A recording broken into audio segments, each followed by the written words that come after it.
मयूरभंज जनसाधारण मु धन्यवाद देउछि जेहेतु तांकर मूल्यवान मतामत मते देले एवं मयूरभंजवासी को एथिपाई धन्यवाद देवी एथर परिवर्तन सरकार करिसंती मयूरभंज 100% हमर विजय 9 सीट विधानसभा एवं गोटे एमएलए भी से हमको जिताई से कार्यकर्ता को धन्यवाद समस्त धन्यवाद दूसरी ये विजय पाई तो ये परिवर्तन कहीं देख 25 वर्ष लोक देखी सारी शासन मध्य कौन होशावासी जानी तेणु से कहते आम 25 वर्ष भरसा कलु बीजेडी को एथर 5 वर्ष आम बीजेपी को भरसा करूँ यहाँ कि नहीं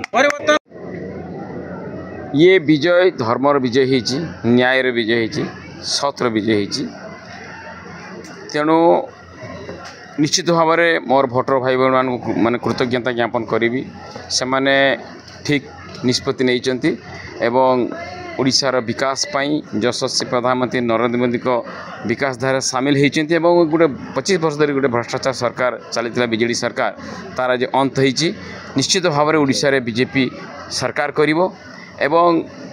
डबल इंजिन सरकार हम एवं मोर बड़साईवासी को बहुत धन्यवाद जनाऊँ मोर समस्त कार्यकर्ता मो भोटर भाई भौणी माने समस्त बुद्धिजीवी समस्त को बहुत बहुत धन्यवाद अभिनंदन कृतज्ञता ज्ञापन करुच्ची।